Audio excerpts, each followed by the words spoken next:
Ladies and gentlemen, a very good morning to you. And first of all, to my distinguished panel, I speak on behalf of the audience and myself. When I put a question to you, please don't sing, because you will be completely upstaged by the audience that we've had a little previously. Ladies and gentlemen, a very good morning to you. Capital meets culture, redefining destination investment and experience. Let me set a little bit of background for you. Tourism is not an economic driver, as you've heard from some of our discussions a little earlier today. It's a cultural bridge, a catalyst for jobs, and a magnet for capital. We've heard about opportunity. We've heard about the challenges. We've heard about the huge potential as far as this continent is concerned. But fundamentally, as you will hear from our group of distinguished panel members this morning, it's also about investment, it's about potential, it's about the money. So Hamza Faruqi, let me start with you. Your organization, Millat, positioning itself as a connector between capital and opportunity. So as someone who is involved in this process on the ground, where do you see the most investable tourism opportunities emerging on the continent right now? But perhaps more importantly, why? Bismillahirrahmanirrahim. Thank you, Jeremy. I think, not sure if I'm audible. Yeah, we can hear you. Let's keep going. So I think probably two frontiers. Travel and tourism, I think, as a sector for Africa, huge opportunity. I don't think they can hear you.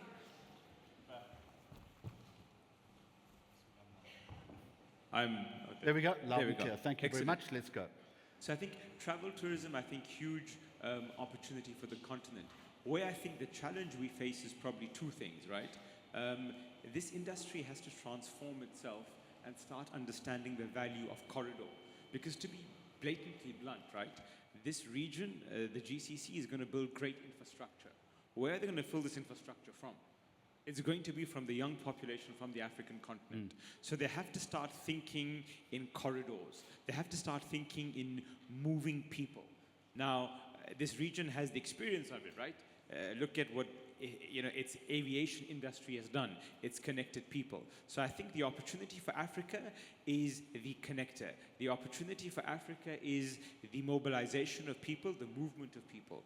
And I think the challenge is capital formation, right?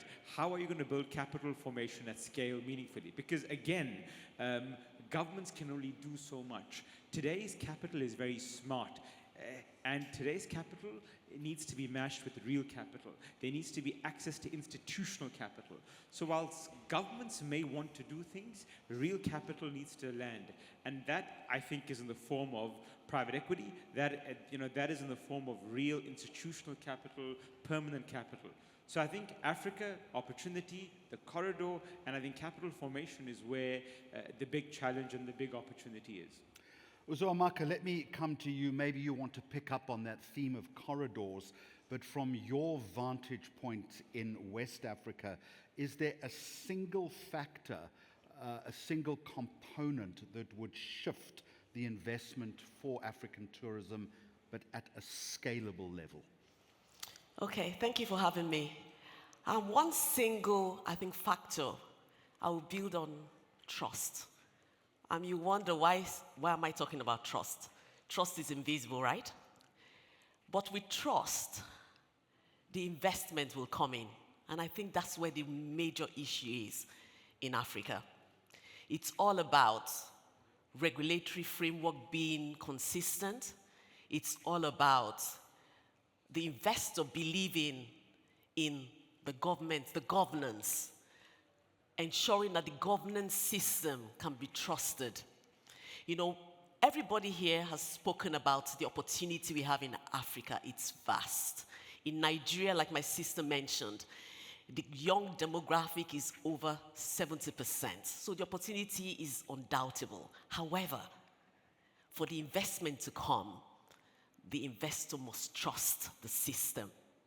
So I will use that same word, trust. The government system, like I said, must be transparent. So I think one of the panelists that came earlier talked about, having an open system.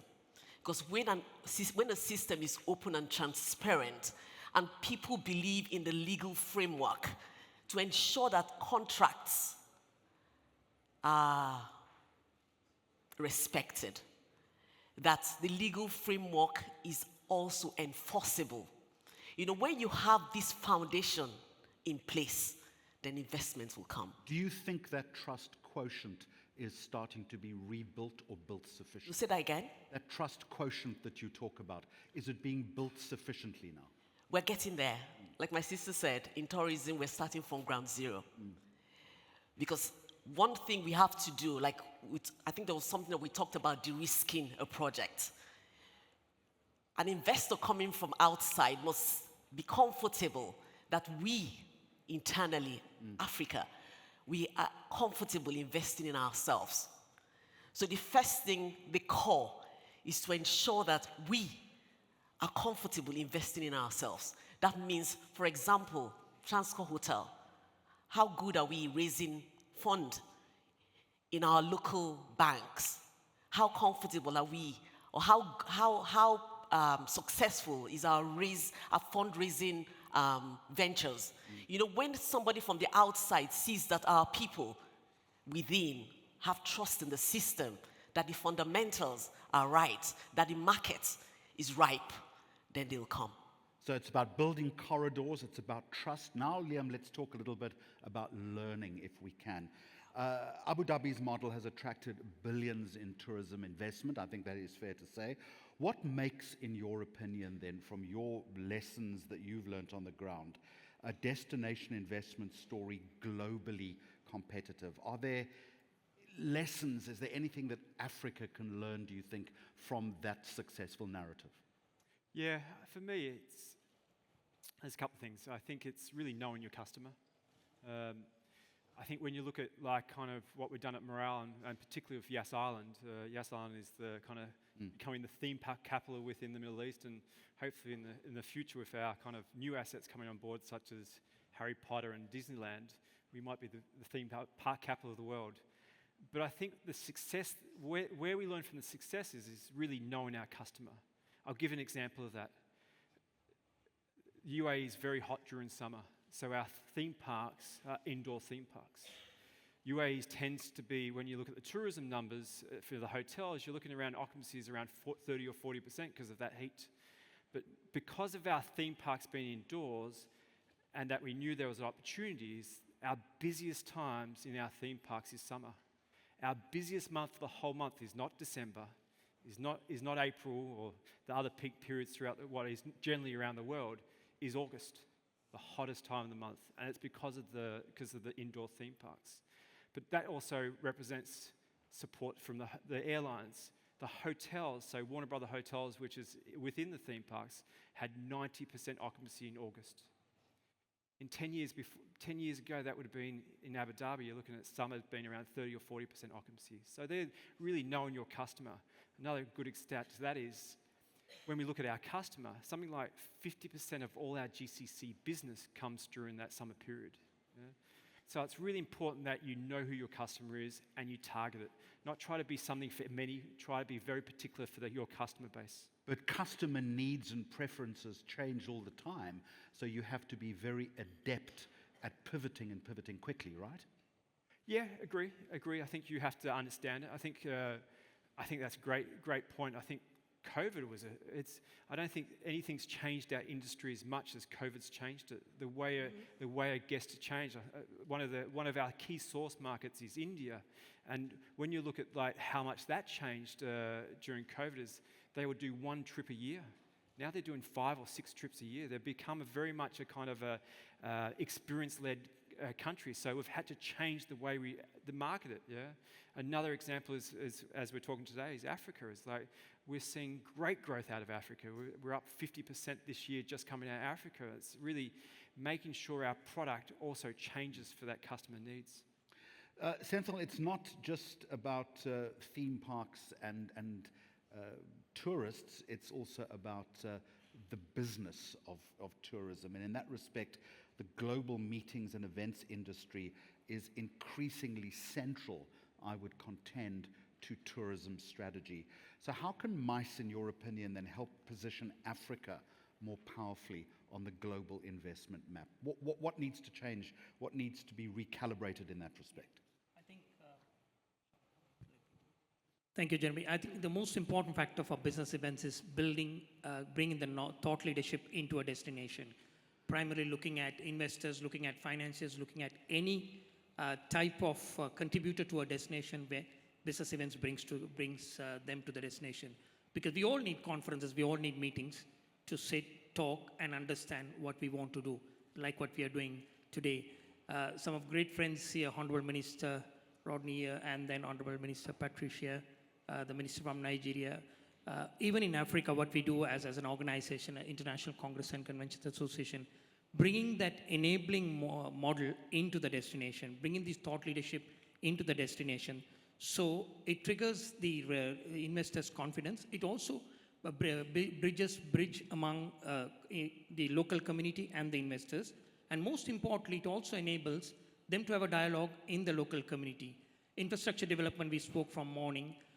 Meetings industry is a larger contributor of infrastructure development. It was great to hear about Angola's new convention center coming in. Moment you build the infrastructure, the investor starts coming in and they bring the knowledge into the destination, and that's where the investment starts growing. So yeah, it's a $4 trillion industry, the meetings industry, and we see that it's becoming a catalyst in growing investment in many parts of the world. And of course, Africa is using that segment really well. All right, that's the strategic vision perhaps in the investment landscape. I want to move on now to specific strategy and execution. Hamza Faruqi, back to you.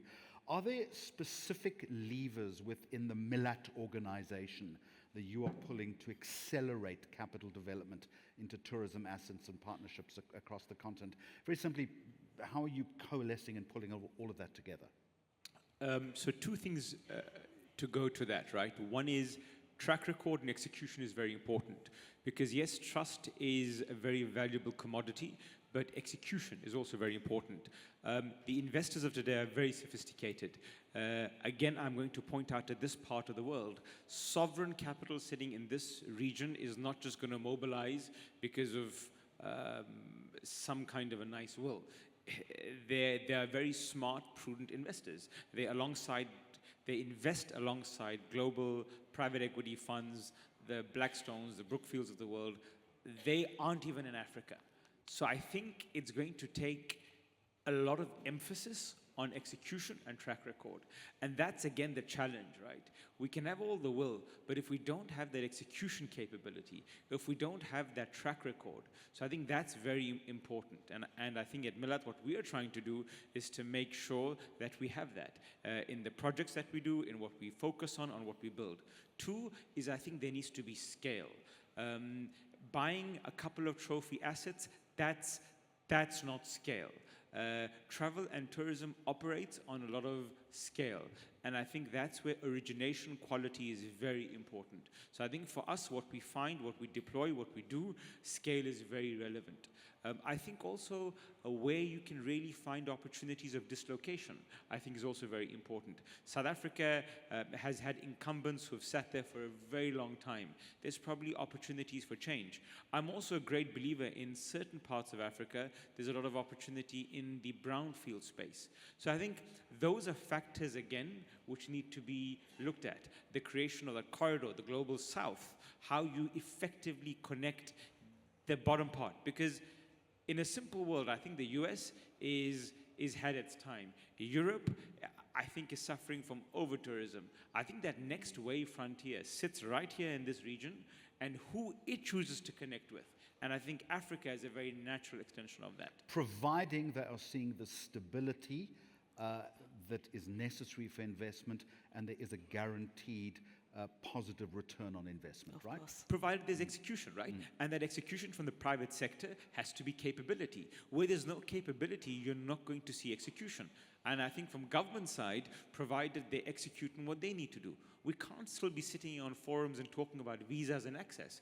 And I think that's a problem. That's a given, Right? Yeah. Because Africa, the biggest challenge we have, we sit in South Africa, we say we're very well developed, but we don't see ourselves as part of a broader continent.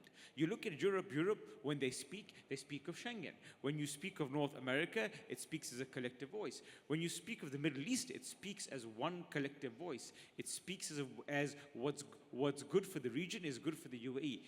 Africa needs to sort of get on with that collective voice, that focus on execution.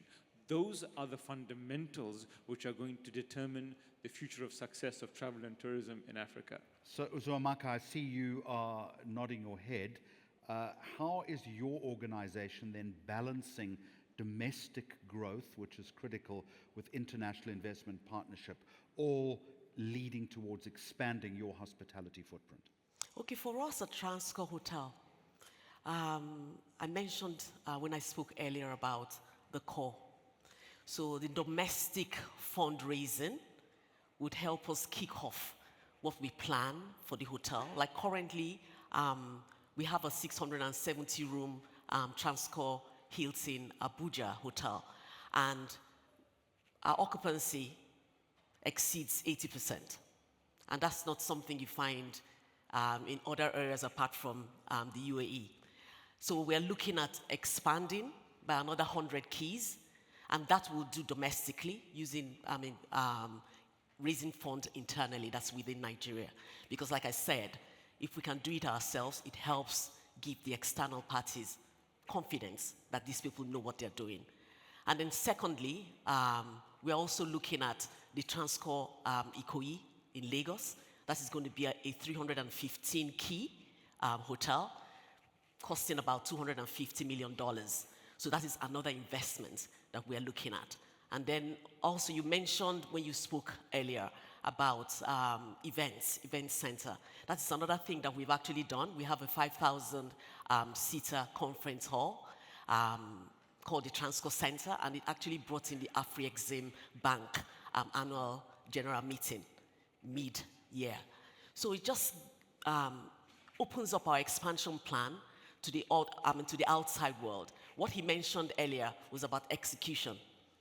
Have you tried it? Have you done it? Can they see that it's working? So that when you go to the next project, people will have confidence that you know what you're doing. Precisely. Yeah. You can't just keep talking about You it. can't talk about it. You must do Yeah. internally. That's domestically. And then you start looking at the second part, which is the catalyst, where we invite the UAE to come and join us to expand our offerings to the world. Liam, Meral has mastered, I would call it destination orchestration. I think that rolls off the tongue nicely. Are there operational lessons from Abu Dhabi's success that could translate into an African context, or is it very much regional specific? I think we're learning all the ways. I think one of the things is we've been successful. I think the destinations is we're constantly adding new product. To keep up with that new product, it takes a lot of work. It's working very closely with the airlines, with the tourism bodies, with the hotels. Very key to them all working together. 100%. I think that's one of our successes in Abu Dhabi is how well, as a destination, we work together from all the kind of the players in the market. For me personally, and the way we think at Morale is we lead with the customer first. Yeah.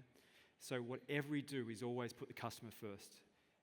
In this day and age, the customers have so much information. They've got so much ability. It's such a highly kind of competitive industry, tourism. And their expectations are great. Yeah? And if you don't match those kind of expectations, you could build the best assets, you could build the best infrastructure, but the customers will not come back, yeah? And it's, when you look at, we spend a lot of money, because we're really ramping up the kind of the tourism in Yas Island and beyond, and Abu Dhabi, is that we spend a lot of money on sales and marketing. But when you look at any of the surveys, how they find out about us, it's not the great marketing campaigns, it's word of mouth. It is vital you lead with the guest first. Just very quickly, you talk about adding new product the whole time, but it's also about having the courage to see when a product is not working and removing it. Yes, correct. It's been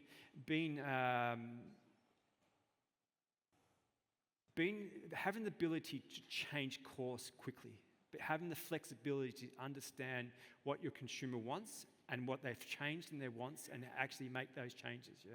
And we see that across the Yas Island all the time. So some particularly around when you look at like theme park rides, some are popular, some are not. And we have to change some of those rides after 6 months after we originally put them in place because we thought they were going to be more successful than they were.